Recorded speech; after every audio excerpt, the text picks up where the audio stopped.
Welcome to the World News. I'm Randolph Jamias for stories today. Peru's Deputy Foreign Minister Jose Barron met with his Cuban counterpart, Rogelio Shara, on Saturday to sign in historic bilateral agreements to strengthen education exchanges between the two Latin American nations. The signing of the new accord took place as Peruvian President Ollanta Humala held talks on the communist island with President Raul Castro and may meet with Fidel Castro. The bilateral agreement covers education exchanges in science, sport, health, and biotechnology, boosting opportunities for citizens from both nations to study under a binational scholarship program. The deal is also seen as an extension of Cuba's soft power across the region, exporting doctors, teachers, and cultural ambassadors to boost its interests across Latin America.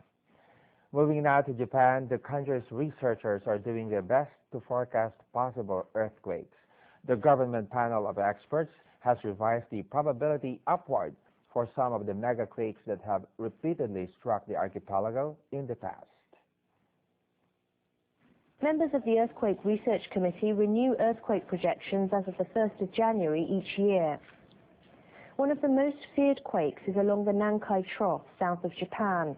The latest updates say the probability of a magnitude 8.1 quake there over the next 30 years is 70 to 80%.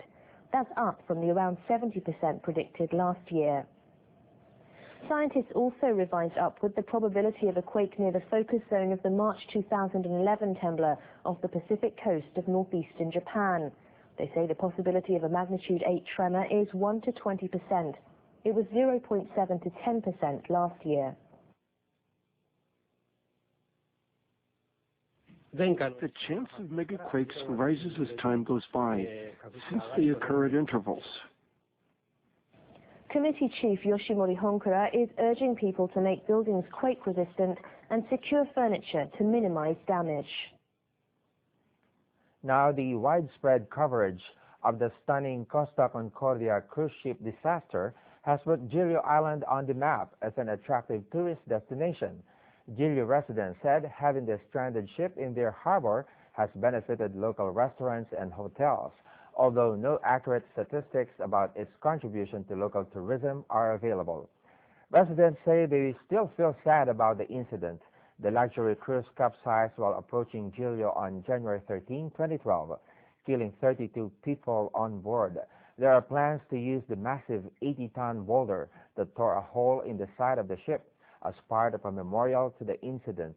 But nearly a year after the wreck, most of the attention surrounding the incident still focuses on the Costa Concordia itself, which continues to dominate the vista from the island's beautiful beaches. Next up, France's port city of Marseille opens its year as the European capital of culture with a grand parade of light and performances. The gritty Mediterranean city will kick off the festivities on Saturday with a downtown parade, fireworks, and the opening of a slew of exhibitions. Organizers are hoping 300,000 people will take part, and that the event will kick off a year leading to a cultural renaissance in France's second-largest metropolitan area. Ahead of the launch, Marseille has undergone a major facelift, with its famed old port remodeled, many museums renovated, and new facilities opened under $865 million public-private investment program. On Saturday, French President François Hollande and European Commission Chief José Manuel Barroso will be in town to mark the completion of works on a major new facility, Seaside Museum of European and Mediterranean Civilization, that will open in June near the port.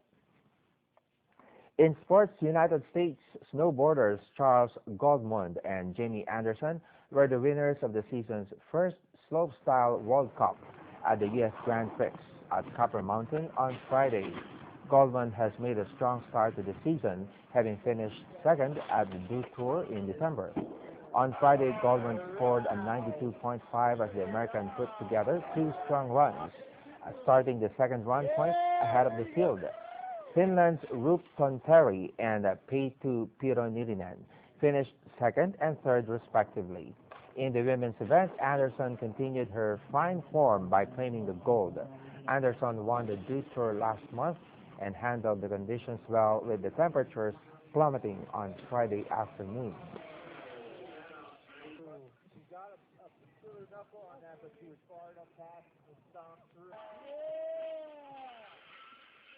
Yeah, it was an amazing day. Such a great field out here for the Grand Prix, and everybody came out of the woodwork, saw some fresh faces, and to still come out on top with all the heavy hitters and all the new guys, special. Love a challenge, I'm not gonna lie. I love the weather. This is what snowboarding is.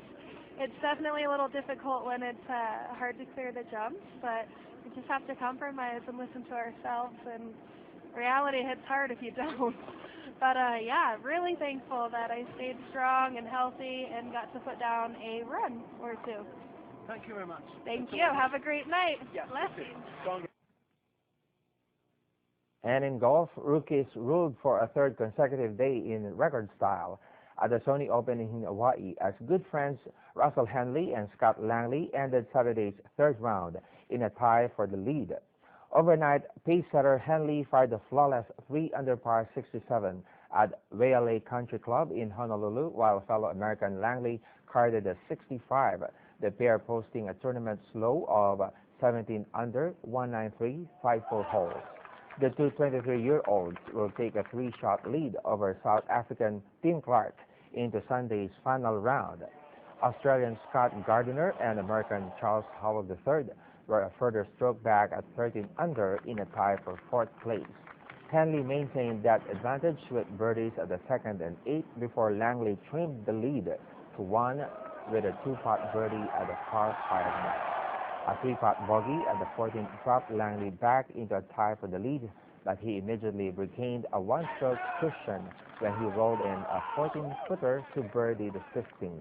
His playing partner Henley signed off with a 2-putt birdie at the par 5 last to become the first player to reach 17 under par after 54 holes at the Sony Open. Moments later, Langley had a golden chance to improve that record by 1, but he left foot with his birdie attempt from 11 feet and had to settle for dual honors and a share of the lead. Then go away, we'll be back for more.